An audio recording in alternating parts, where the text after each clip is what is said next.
Assalamualaikum warahmatullahi wabarakatuh. Selamat pagi, Waalaikumsalam selamat siang, warahmatullahi selamat wabarakatuh. malam semuanya teman-teman yang sedang menonton podcast Pecedah KIP Kota Banda Aceh pada hari ini. Alhamdulillah pada hari ini kita kedatangan tamu istimewa, Pak Parsadaan Harahap. Beliau merupakan anggota KPU RI, namun jauh sebelumnya beliau itu sudah bertalenta di dunia kepemiluan, baik di jajaran KPU maupun di jajaran Bawaslu tentunya. Jadi pada hari ini kita kehadiran yang sangat spesial di podcast KIP Kota Banda Aceh. Kita sapa dulu Pak Parsadaan Harahap. Assalamualaikum Pak Parsadaan Harahap. Waalaikumsalam, Dek Yusri. Siap.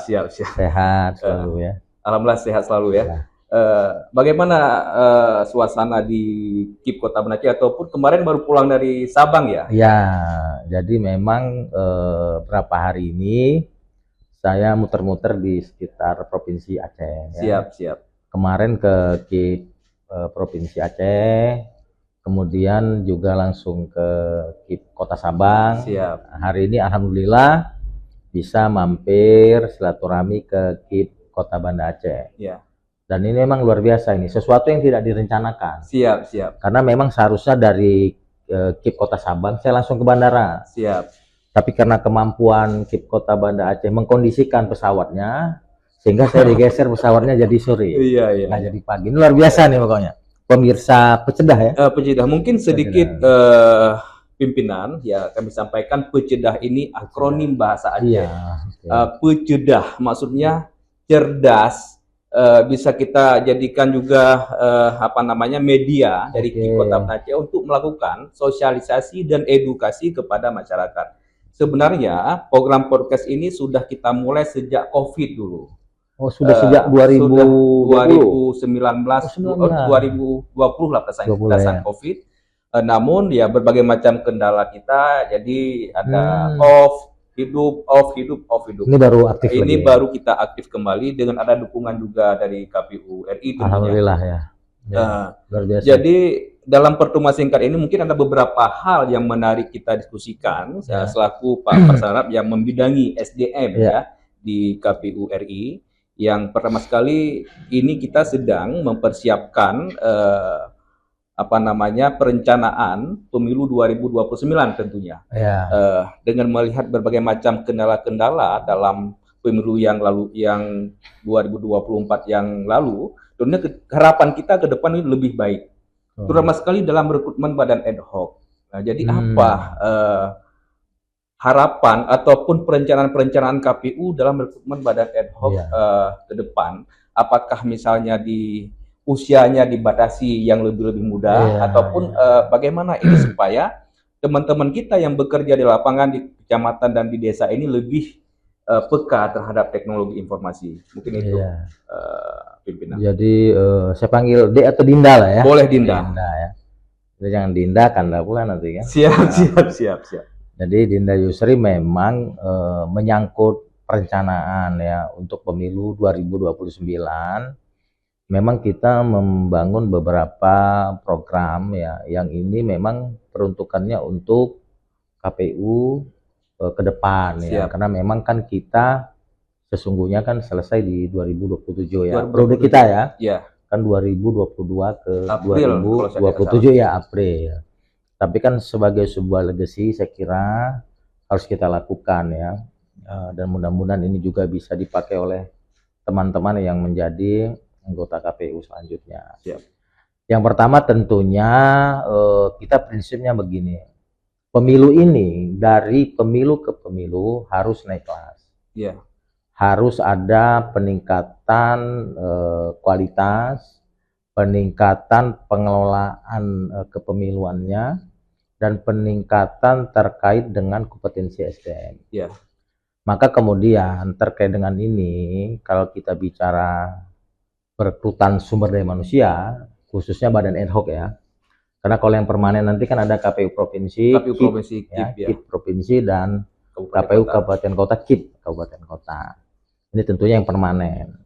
Nah, memang fokus kita tidak hanya juga ke permanen tapi juga badan ad hoc, karena kita menyadari badan ad hoc ini yang sangat menentukan sebenarnya bagaimana kualitas pemilu itu bisa diberikan dalam pelaksanaan pemilu-pemilu selanjutnya.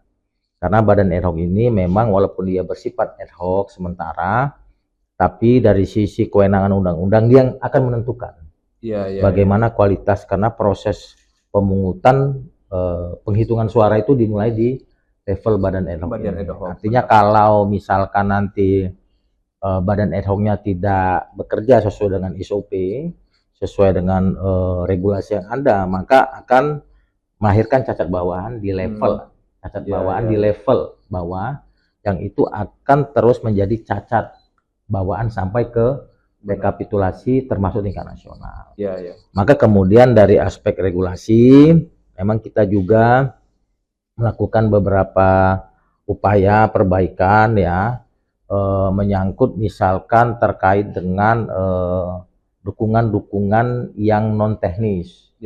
Kan kemarin itu kan di sisi untuk mensupport teman-teman ad hoc ini, kita kan memberikan fasilitas semacam santunan. Benar. Kita ingin ke depan lebih luas dikembangkan, misalkan tidak hanya santunan tapi semacam asuransi. Ini penting untuk menjamin pertama fokus dan kenyamanan teman-teman ad hoc ini bekerja. Karena memang teman-teman ad hoc ini kan bekerja dengan penuh risiko. Karena mereka yang secara real, secara faktual langsung berhadapan dengan risiko terberat dalam pelaksanaan pemilu. Karena mereka bersentuhan dengan pemilih, termasuk juga langsung bersentuhan dengan peserta pemilu. Benar. Jadi kalau asuransi dia lebih mungkin mengcover, banyak cover yang lebih luas. Jadi ketika teman-teman ad hoc ini PPK, PPSK, PPS bekerja, mereka meninggalkan keluarga itu sudah dalam kondisi tenang. Karena kita tahu kan banyak sekali problematika menyangkut kesehatan dan hal-hal lain yang mohon maaf sampai kemudian meninggal dunia. Kalau sudah asuransi menurut saya coveragenya lebih luas, malah kemudian bisa sampai membantu biaya sekolah, kesehatan anak-anak dan keluarga. Nah itu dari sisi regulasi. Kemudian beberapa juga yang kita ingin masukkan adalah menyangkut menurut saya perlu juga ditambah soal uang kehormatan. Ya, walaupun di pemilu 2024 sudah ada peningkatan. Tapi menurut saya dengan indeks ya kehidupan sekarang, inflasi, kebutuhan ya, menurut saya perlu juga disesuaikan kembali. Ini harus ditanamkan dalam regulasi sehingga kuat dia. Kemudian yang ketiga, ya masih diperdebatkan misalkan usia. Kemarin kita melihat dari sisi usia itu sudah cukup memadai ya, kita batasi di umur 55 tahun dan tetap kita prioritaskan yang berumur di bawah itu. Tapi mungkin saja lebih dimudahkan lagi karena memang ini menyangkut faktor risiko, karena bekerja di badan ad hoc itu yang langsung mengalami saya katakan tekanan resiko-resiko baik fisikis maupun fisik ya, yang itu akan berkorelasi dengan kesehatan. Makanya kemudian perlu juga saya kira ditegaskan lagi di regulasi juga di samping umur menyangkut syarat kesehatan. Kalau kemarin kan baru kita atur di surat keputusan, mungkin ke depan perlu dimasukkan di perbaikan regulasi menyangkut bagaimana syarat kesehatan itu memang ditegaskan kembali ya. Dia harus setidaknya 3 ya, menyangkut surat keterangan kesehatan terkait dengan tekanan darah tinggi, tensi ya. Kemudian menyangkut dengan kolesterol. Dan menyangkut dengan diabetes. Benar sekali. Setidaknya 3 itu, dan mungkin bisa saja nanti dikembangkan yang lain. Tapi menurut saya hal-hal seperti ini harus dimasukkan dalam regulasi biar dia ada cantolan kuat. Dan memang juga ketika kita bicara pemilu kan ada juga pilkada, bisa dipakai juga untuk rejim pilkada. Ini penting. Ini menarik ini karena regulasi. Tadi ada juga penambahan uang kehormatan untuk teman-teman kita. Saya kira perlu disesuaikan ya, ke depannya menurut saya ya. Karena indeksnya sudah berubah kan. Benar sekali. Yang selain itu pimpinan, kita melihat hari ini bahwa perkembangan teknologi itu begitu pesat. Ya, Ya, perkembangan teknologi bahkan AI, ya, ya. betul. Tentunya ke depan mungkin berita hoax, apa namanya, kegiatan-kegiatan itu sangat mudah dilakukan manipulasi dengan AI. Tentunya di setiap satker, terutama sekali KIP kabupaten kota ini ataupun KPU kabupaten kota, yang sangat dibutuh tim kreatif. Ya, selain dia apa namanya paham tentang SDM, tentang teknologi informasi, karena belum tentu yang paham teknologi informasi itu dia masuk dalam tim kreatif. Jadi bagaimana ini pandangan KPU dalam melatih SDM yang sudah ada di kabupaten kota ini supaya mereka lebih kreatif dalam memanfaatkan teknologi informasi AI, bisa untuk melakukan edukasi kepada masyarakat, bisa juga untuk memfilter, mengcounter berita-berita hoax yang mereka ciptakan itu bagaimana Kanda? Ya jadi gini, memang kan ke depan ini kita tidak bisa menghindar dari perkembangan teknologi ya. Ya benar sekali. Digitalisasi ya, luar biasa perkembangannya. Termasuk juga kita harus berhadapan dengan situasi ketergantungan kita dengan teknologi juga itu sangat tinggi. Apalagi kita bicara generasi muda. Benar sekali. Jadi saya melihat tidak hanya soal bagaimana kita bisa melakukan sosialisasi kepada masyarakat, termasuk mengkanter isu-isu yang memang cukup cepat berkembang dalam coverage yang luas. Tapi juga saya mengaitkan dengan yang saya sampaikan tadi, bahwa ke depan juga pelatihan peningkatan kompetensi SDM kita juga harus menggunakan teknologi. Ini memang sesuatu yang tidak bisa kita hindari ya. Ya benar. Karena teknologi ini sudah menjadi sesuatu kebutuhan hari ini. Dan memang harus diakui teknologi ini juga mempermudah kerja-kerja kelembagaan.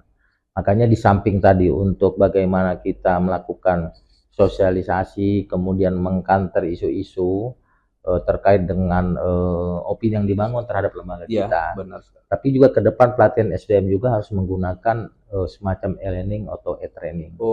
Ini penting untuk membangun sebuah kesadaran kolektif bahwa peningkatan kompetensi atau peningkatan SDM itu tidak semata-mata dilakukan secara luring, tapi juga bisa dilakukan secara daring dengan menggunakan pendekatan modul, pendekatan materi yang bisa dikembangkan, diaplikasikan dengan tidak terikat pada ruang dan waktu. Karena kalau pelatihannya nanti menggunakan e-training ya, atau e-learning itu di mana saja, selagi ada sinyal, selagi memang ada kesempatan dan waktu bisa dilakukan, walaupun tetap pelatihan-pelatihan peningkatan kompetensi yang sifatnya luring juga masih harus kita lakukan.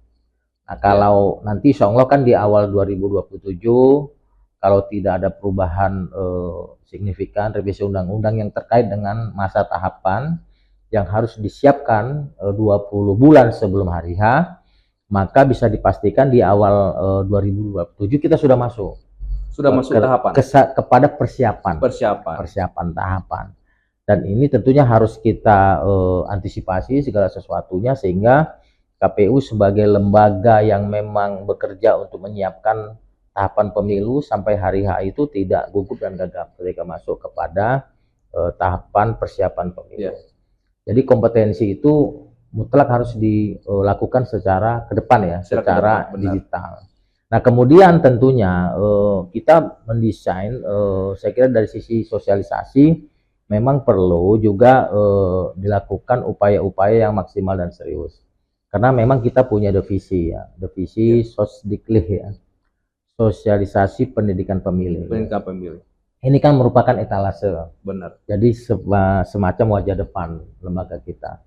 Ini memang harus kita maksimalkan untuk memberikan kesan yang pertama yang bagus. Jadi kalau kesan pertama begitu menggoda, kesan selanjutnya terserah Anda. Perlu menurut saya ini dikembangkan ke depan untuk memberikan sebuah perspektif bahwa memang KPU ini adalah lembaga pelayanan publik. Lembaga yang melayani masyarakat, terutama core bisnis kita terkait dengan pemilih dan peserta pemilu. Ini penting. Termasuk juga bagaimana kita mengkomunikasikan semua kepentingan lembaga dengan stakeholder pemilu, termasuk juga dengan pemangku kepentingan. Ya, selain itu pimpinan ya selain tadi ada misalnya konsisten kita dalam meng-upgrade skill ya, Ya, upgrade skill SDM kita yang khususnya bagian tim kreatif ataupun IT. Ya selain itu secara keseluruhan nih, di mana memang 2026 ini ya kita tidak sedang dalam tahapan pemilu, bukan berarti KPU tidak ada kerjaan oh iya, iya ya. betul. Tentunya banyak hal yang akan kita lakukan yang pada Ya, tahun 2026 ini. Salah satunya mungkin meng-upgrade skill SDM kita secara keseluruhan ya, gitu. ya, Sepertinya ada apa namanya untuk pegawai kita, SDM kita, sekretariat kita tentunya.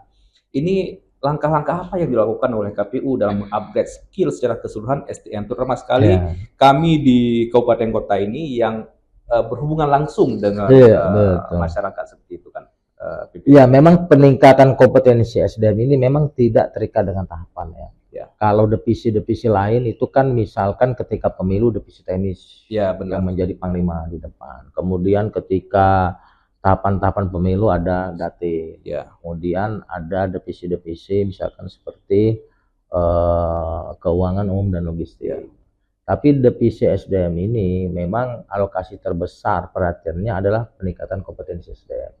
Dan ini tidak terikat tahapan karena semua divisi itu akan bekerja baik ketika SDM-nya iya benar sekali. benar-benar memiliki kompetensi ya yang layak ya, kompetensi yang memang seharusnya. Maka ketika kita bicara SDM, dia pemahamannya harus tetap dua kamar. Ya, Ada kamar komisioner, ketua dan anggota, kemudian ada kamar sekretariat ya, jenderal, atau kalau di KIP kabupaten kota ini atau provinsi itu ada yang disebut dengan Pak Sekretaris dan ya. jajaran. Dan jajaran benar sekali. Ada Pak Kabak, Ibu Kabak, Bapak atau Ibu Kasubag dan Ya, staf. Dan staf juga ada ASN yang juga meliputi dua. ya, Ada yang disebut dengan PNS dan P3K. Maka kalau kita bicara dua kamar dalam satu rumah ini harus memiliki kompetensi yang relatif sama, kompetensi yang bisa mendukung mereka untuk ya, bekerja secara profesional. Karena semua kebijakan yang diambil oleh komisioner tanpa didukung oleh fasilitasi secara teknis dan administratif oleh teman-teman sekretariat juga tidak bisa berjalan. benar. Maka kemudian kita sudah merancang dan sudah jalan masih dalam ranah yang kita lakukan sekarang dalam ranah kesekretariatan. Ya, Artinya untuk teman-teman PNS dan P3K sekarang kita memiliki Learning Management System LMS ya. dia LMS di mana itu kemudian mengharuskan setiap PNS tidaknya harus mengikuti 20 JP.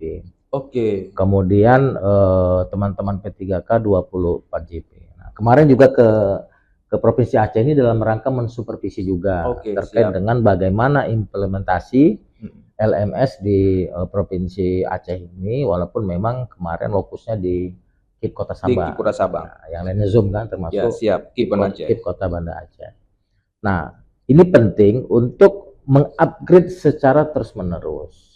Jadi ibaratnya tadi kita non tahapan ya, Ya, pasca pemilu, pasca pilkada, bukan berarti kita tidak bekerja.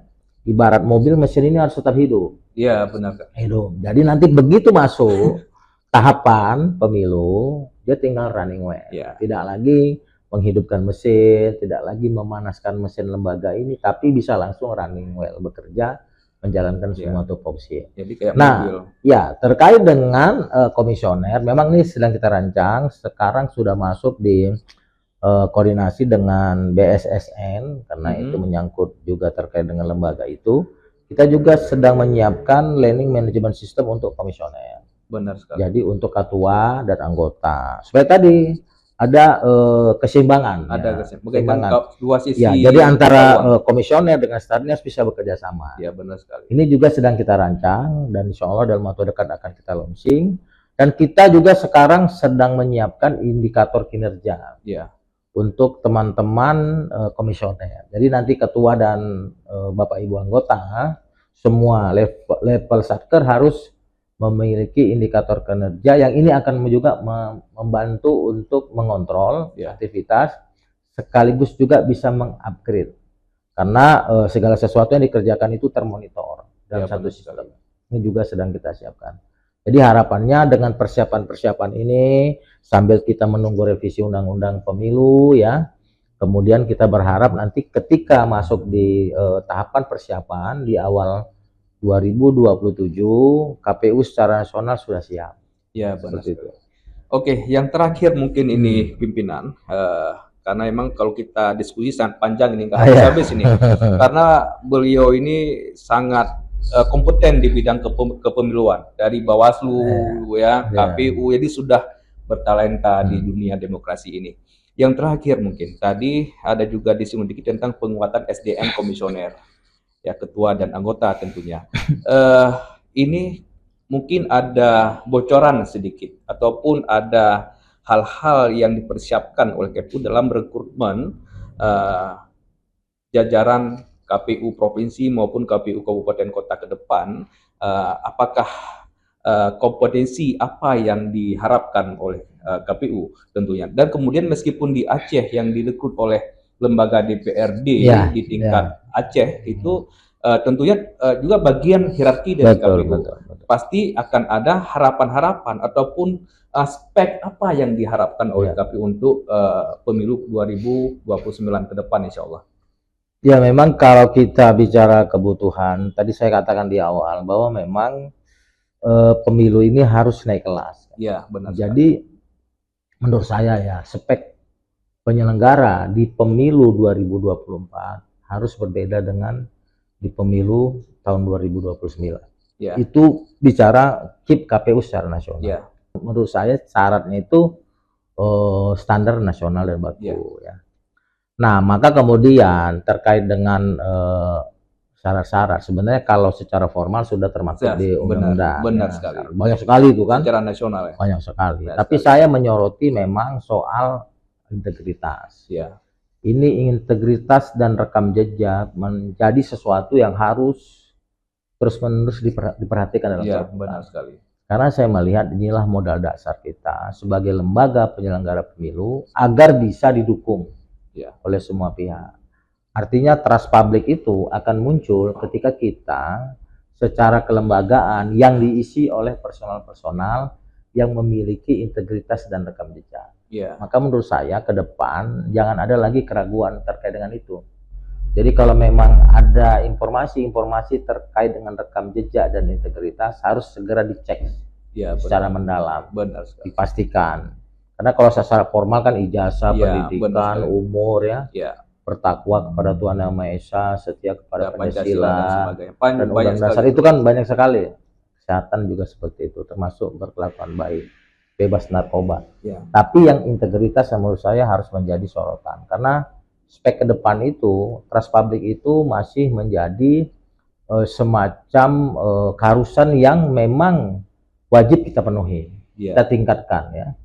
Nah, kemudian yang kedua, saya melihat di samping syarat tadi, saya melihat mungkin perlu ada sebuah instrumen yang bisa mendetek kemampuan terkait dengan soft skill ya.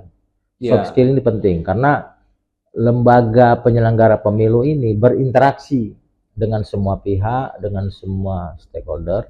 Setidaknya pertama dia harus bisa atau mampu berkomunikasi yang baik.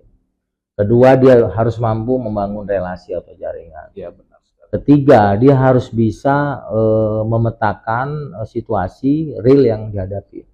Ini kemampuan-kemampuan soft skill yang harus bisa dijadikan semacam syarat mutlak juga untuk ke depan. Karena tanpa ada soft skill sebagai komisioner, tentunya kita bicara komisioner, termasuk juga badan ad hoc, saya kira akan gugup dan gagap dalam melaksanakan tugas-tugas penyelenggaraan pemilu. Nah, terkait dengan ini, maka menurut saya ke depan itu proses seleksinya harus lebih proper, ya harus lebih maksimal, dan memang tentunya harus didukung oleh anggaran. Benar sekali. Nah, tapi apakah seleksinya akan dilakukan kapan, seperti apa, tentunya nanti akan termaktub juga di dalam perbaikan undang-undang. Kita harapkan norma-normanya sudah tertanam. Ada nggak harapan pimpinan misalnya rekrutmen serentak seluruh Indonesia gitu? Ya. Sebenarnya kalau itu sudah kita gagas di tahun 2022. Benar. Karena waktu itu semangatnya adalah pemilu dan pilkada serentak.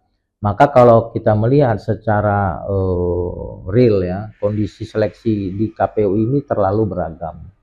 Jadi AMJ kita itu, akhir masa jabatan kita itu terlalu banyak. Maka kemudian di periode yang kemarin, yang 22 sampai 27, ini memang ada 13 gelombang seleksi. Dan itu memang sangat merepotkan. Nah, kita kemarin sempat menggagas itu, tapi kemudian bukan tidak mendapat dukungan. Mungkin karena beberapa pertimbangan tidak bisa dilakukan. Termasuk juga pada saat itu, jika memang dilakukan seleksi serentak baik provinsi maupun kabupaten, walaupun memang bulannya kita pisahkan, ada kompensasi terkait dengan perhatian lah dari negara kepada teman-teman yang memang mungkin karena kebijakan seleksi serentak ini masa jabatannya ditarik, berkurang. Ada yang beberapa bulan, 10 bulan, 5 bulan, maka kemudian perlu ada kompensasi. Namun itu tidak bisa terwujud. Maka kemudian kalau menurut saya sih seleksi serentak ini masih diperlukan ya, agar ada ketertiban dalam proses seleksi. Karena pertama, seleksi yang dilakukan pada saat tahapan pemilu memunculkan beberapa residu. Pertama, soal dinamika sosial politik. Karena seleksi ini kan sebuah kontestasi. Maka kemudian ada yang masuk dan tidak. Ini memunculkan akses residu-residu. Misalkan pada saat pelaksanaan proses tahapan pemilu kemarin, kita juga harus menghadapi gugatan, harus menghadapi mungkin protes-protes segala macam. Ini mengganggu. Termasuk juga konsentrasi seleksi itu membutuhkan energi yang besar. Karena kita harus membentuk tim sel, kan? Harus mengawasi proses seleksinya, harus pelantikannya, kemudian juga ada orientasi tugas yang dilakukan sebagai awalan sebelum menjalankan tugas, ya ortuk istilah kita itu kalau bisa dilakukan nanti secara serentak lebih bagus. Jadi fokus kita pada satu timing waktu tertentu kita fokus seleksi, dan itu diharapkan sebenarnya dilakukan sebelum tahapan pemilu. Seperti itu. Kenapa ini menjadi diskusi kita mungkin pada hari ini?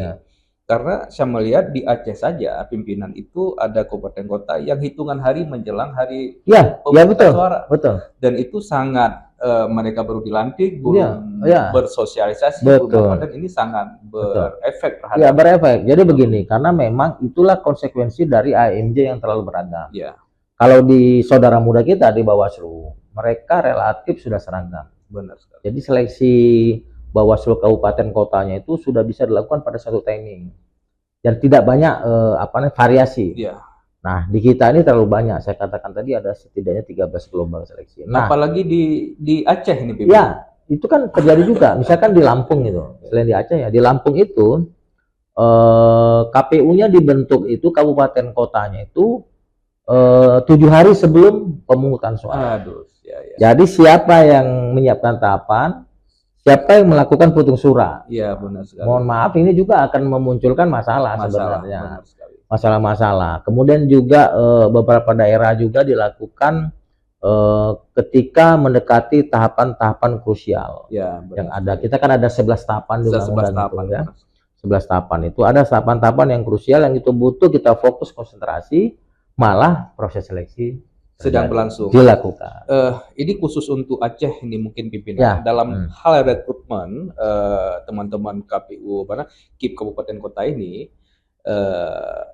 kalau harapan saya pribadi ini, saya pribadi karena memang di Aceh direkrut oleh DPR, oleh DPRK kalau di sini, ataupun DPRA oleh untuk provinsi, harus ada juga supervisi, mungkin ada supervisi dari teman-teman KPU RI, dari pimpinan KPU RI ke DPRA ataupun DPRK yang ada di Aceh, bagaimana untuk memperhatikan juga dalam hal rekrutmen ini, bagaimana biar lebih serentak, lebih seragam dalam hal rekrutmen ini. Karena kalau di luar Aceh mungkin lebih mudah KPU dalam menghandle, tapi untuk Aceh ini harus ada perhatian khusus. Jadi pimpinan KPU RI, apakah melalui surat kepada pimpinan DPRA, tebusan kepada pimpinan DPRK seluruh Aceh dalam memperhatikan regulasi dalam rekrutmen ini. Misalnya harus dibentuk 6 bulan sebelum berakhir jabatan, dan ini mungkin harus ada hal khusus. Ya mungkin nanti itu perlu forum ya, Ya. forum tersendiri karena memang kan untuk Provinsi Aceh ini memang khusus ya. Ya. Khusus ada beberapa regulasi yang mungkin perlu dikoordinasikan lagi. Tapi saya pikir selama itu untuk kebaikan lembaga dan kebaikan teman-teman di Aceh dan Provinsi Aceh, saya kira itu nggak masalah. Perlu ada koordinasi selanjutnya untuk bagaimana mulai dari awal mungkin sudah ada komunikasi. Ya. Karena memang pada akhirnya kan ketika teman-teman sudah selesai seleksi di Aceh sendiri, baik di provinsi, kabupaten, kota, kan proses selanjutnya kan diserahkan juga ke RI kan. Berintegrasi dengan. Ya, istilahnya untuk kerja-kerja kelembagaan, tetap dilakukan melalui komando dari KPU RI. Saya kira bagus itu, ide yang bagus, ya. Indah. Ide yang bagus. Baik, terima kasih pimpinan ya. Ini di depan kamera mungkin cukup sekian kita diskusi karena mengingat waktu ya. Tentunya adalah hal yang sangat bagus yang disampaikan, ide-ide ataupun pesan-pesan dari Pak Persada Harahap, salah seorang ya pimpinan dari KPU RI. Mungkin ada closing statement, pesan-pesan terakhir sebelum ditutup, pimpinan silakan. Ya, terima kasih Dinda Yusri. Jadi saya kira begini ya, yang pertama kita bicara secara faktual ya. Memang proses pemilu dan pilkada di Provinsi Aceh secara keseluruhan ya. Menurut kita dari sisi penilaian KPU RI sudah berjalan ya, baik ya, sudah berjalan lancar, demokratis. Ada sedikit persoalan-persoalan dan itu sudah dilakukan proses melalui mekanisme yang benar ya, dan juga ada kemarin PSU ya, tapi itu juga kemarin sudah diselesaikan dengan baik. Jadi saya secara pribadi dan mewakili lembaga memberikan apresiasi yang tinggi kepada teman-teman KIP Aceh, juga teman-teman KIP Kabupaten Kota di 23 ya, Kabupaten Kota seprovinsi Aceh atas dedikasi dan kinerja yang sudah diberikan. Kemudian yang kedua tentunya saya berpesan bahwa hari ini kita sudah selesai melaksanakan pemilu dan pilkada. Ya, benar. Dan kemudian pada saat ini kita masuk pada satu situasi di mana kita tidak mengelola tahapan. Tapi saya berpesan kepada teman-teman semua, teman-teman di KIP Aceh, baik juga teman-teman komisioner dan sekretariat untuk menjaga integritas ya, tetap menjaga kinerja, tetap menjaga soliditas dan kekompakan. Karena masyarakat berharap bahwa walaupun kita tidak melaksanakan tahapan, tidak mengelola kegiatan-kegiatan kepemiluan atau pilkada, tapi lembaga ini harus tetap eksis di masyarakat. Dan saya berpesan juga bagi teman-teman, terutama juga mungkin bagi badan ad hoc yang pernah menjadi badan ad hoc, ya tetap menjaga kualitas diri. Dan saya berharap secara pribadi teman-teman yang sudah pernah menjadi penyelenggara di badan ad hoc itu nanti bisa lagi bergabung dengan kegiatan-kegiatan KIP Aceh untuk pelaksanaan pemilu dan pilkada. Karena SDM yang kita miliki ini sayang kalau kemudian terlepas gitu. Benar. Selagi dia masih integritasnya bagus, rekam jejaknya bagus, jika memang masih berminat, saya kira KPU atau KIP Aceh sangat membuka diri. Siap. Oke, baik. Terima kasih pimpinan sudah hadir di podcast Pucidah KIP Kota Banda Aceh. Demikianlah pertemuan kita hari ini. Jadi bagi pemirsa semuanya jangan lupa untuk meng-share, subscribe juga channel YouTube KIP Kota Banda Aceh dan juga seluruh media sosial KIP Kota Banda Aceh untuk update informasi-informasi seputar pemilu dan demokrasi yang ada di Republik Indonesia ini, khususnya wabil khusus di Kota Banda Aceh. Terima kasih. Wassalamualaikum warahmatullahi wabarakatuh. Waalaikumsalam warahmatullahi wabarakatuh.